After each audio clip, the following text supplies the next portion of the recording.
Hoş geldiniz. Bugün size nefis bir poğaça yapacağım. Aslına bakarsanız bu böyle pastanelerde sakallı diye satılan tarzda bir poğaça. Yumuşacık ekmeği var. İçerisine peynir, birazcık da maydanoz koyup o şekilde servis ediyorsunuz. Her şeyin başında çok iyi bir hamur tutarak işe başlamamız lazım. Çok iyi bir hamur. Aynen şöyle tutuluyor. Bir küçük kaseyi tezgaha koyarak işe başlıyoruz. Kasenin içerisine 10 gram kuru maya, 1,5 kaşık toz şeker, 1 bardak da oda sıcaklığında sütü ekliyorum. Güzelce çırpıp mayayı sütün içinde eritiyorum ve 5 dakika kadar maya süt ve şekerle aktif olsun diye burada bekliyorum. Bu 5 dakika mayalama çok ama çok önemli. Mutlaka yapın, mutlaka. 5 dakikalık mayalanmanın sonunda bak hafif aktive oldu, üstü kabuk gibi oldu, birazcık köpüklendi. Şimdi başlıyoruz hamuru yapmaya. Hamuru yaparken direkt tezgahın üstünde çalışabilirsiniz ya da bir stand mikseriniz varsa onun haznesinde kolayca yoğurma işlemini uygulayabilirsiniz. 4 su bardağı kadar un koydum bunun içerisine. Sonra üstüne mayaladığım ön mayayı şöyle güzelce içerisine atıyorum.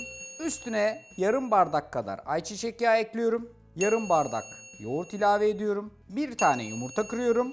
Stand mikserinin ekmek hamur ucunu takıyorum ve yavaş ayarda hafiften her şeyi bir araya getirmeye başlıyorum. Maya hamurun her yerine ufak ufak bulaşmaya başladığından emin olduğunuz an itibariyle içerisine de şöyle doluca bir tutam tuz ilave ediyorsunuz. Hızı arttırıyorsunuz ve bunun güzel bir hamur olmasını bekleyene dek başından ayrılmıyorsunuz. Çok önemli. 5 dakika stand mikserinde çevirdikten sonra hamuru tezgaha alıyorum. Hafif ellerimi unlayıp hamura son bir yoğurma turu attırıp artık mayalamak için hazır kıvama getiriyorum. Kasemin içerisine koydum. Önce üstüne bir streç geçiyorum böyle. Hafif bastırıyorum, içerideki havayı alıyorum. Sonra streçi yandan döndürerek kasenin kenarını da iyice kapatacak vaziyette bir tam tur attırıyorum. Bu tam turu attırdıktan sonra tamamen kapatmış ve içerideki hamurun havasını içeriye hapsetmiş oluyorum. Dışarıyla bütün ilişkisini kesiyorum. Şimdi bu hamur bakın ne yarım saat ne 45 dakika. Tam 1 saat mayalanacak. Tam 1 saat. Bu mayanın sonunda mükemmel bir şekilde hacim olacak. Ondan sonra işlemimize devam edeceğiz. Ama bu 1 saat beklemek zorundasınız. Bakınız 1 saat geçti. 1 saat. Uhuhu. Şuna bak. Bak. Şaka yok. Nasıl kabardı. Nasıl yükseldi. Nasıl hacimlendi. Ama şimdi nasıl sönecek? Bak. Açıla açıla gelmiş mayamız ne hale. Şimdi yapacağım şey şu. Bunu bir kere hızlıca tezgahın üstüne alıp hop bir havasını söndüreceğim. Mayayı bir tur daha çalıştırın.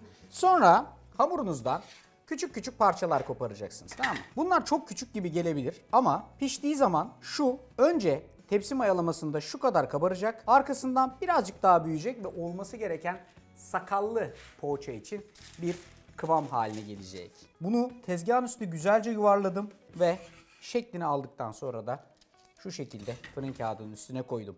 Arkasından da yoğurma işlemine devam edip tepsiyi tamamen doldurun.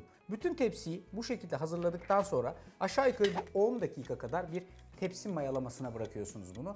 Tepsi mayalaması yapmak çok ama çok önemli. Tepsi mayalamasında bakın bu arkadaşlar nasıl tatlı bir hacim alacaklar. 10 dakikalık tepsi mayalamasının sonucunda bakın ne çıkıyor. Mükemmel. Ne kadar kabardığını görüyorsunuz değil mi? Bu tepsiden hiç oynatmayacaksınız bu arkadaşlar ve bütün işlemleri burada yapacaksınız. Yani üstüne yumurtanın sarısını tam da bu nokta süreceksiniz. Hafif sulandırılmış yumurtanın sarısı. Bu tip hamur işlerinin buhar desteğiyle pişmesi çok önemli. O zaman çok daha güzel pofidik pofidik pişiyor. Ve benim boş fırınımın böyle güzel bir buhar desteği var. Bakın şurada bir düğmesi var bu arkadaşımızın. Ona basıyorsunuz.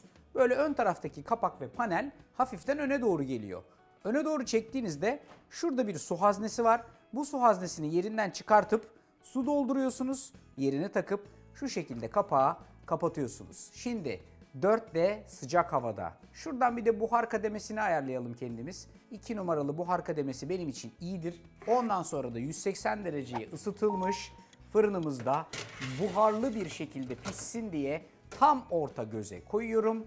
Kapağını kapatıyorum ve 15 dakika pişsin diye bunu kendi kendine bırakıyorum. Hadi bakalım fırındakini şöyle çıkartıp size göstereyim. Bu arkadaş buharlı piştiği için buharlı pişen fırınlarda hemen açıp içine bakmayın. Bir kapağı açın, bir genel şu buhar bir dışarı çıksın. Bak görüyor musunuz? Bak buhar dışarı çıkıyor. Yoksa suratınızı yakar. Endüstriyel mutfaklarda da son derece kullanılan bir tekniktir. Bir geri atın kendinizi, buhar dışarı çıksın. Ondan sonra da şu muhteşem ekmekleri tezgaha koyun.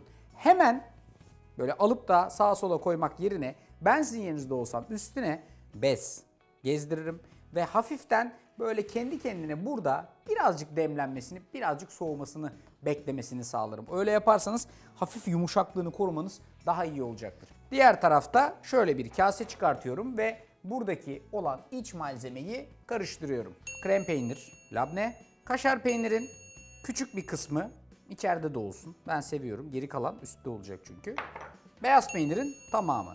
Buradaki iç harçlar konusunda size şu kadar gram, bu kadar gram demiyorum açıkçası. Siz tamamen arzunuza göre bunların içini ne kadar yoğunlukta doldurmak isterseniz o şekilde dolduracaksınız. Bu bizim iç harcımız. Şöyle dursun. Burada da maydanozun içerisine kaşar peynirini ilave ediyorum. Bunu da şöyle bir karıştırıyorum. Hop açıyoruz. Sermet Erkin gibi bir abrakadabra. Bak, bak, bak şuna bak. Hop, hop, hop, hop, hop. Hop. Hafifçe soğuduktan sonra bıçağınızla şöyle azıcık bir açıyorsunuz. İçerisine güzel harçtan dışarıya taşıyacak vaziyette dolduruyorsunuz. Bu işlemi yaptıktan sonra şöyle bir buluyorsunuz. Sakallıyorsunuz yani bunu ve yeme kıvamına hazır hale getiriyorsunuz. Pastanelerden aldığınız bu tarifi evde de kolayca uygulayabilirsiniz. Doğru birkaç tane tekniğe dikkat ettikten sonra bence başarı garanti. Kimileriniz biliyorum bunu gidip ekmeğini böyle fırınlardan vesaireden alıyor. İç harcını hazırlayıp kendi kendine yapıyor. Bunu evde de mükemmel bir vaziyette yapabilirsiniz. Ondan sonra da bu şekilde servis edebilirsiniz. Yapması benden, uygulaması sizden, yemesi hepimizden. Mükemmel bir atlayış. Hepinize afiyet olsun. Şunu yiyip döneceğim. Hepsini hazırlayacağım. Korkmayın.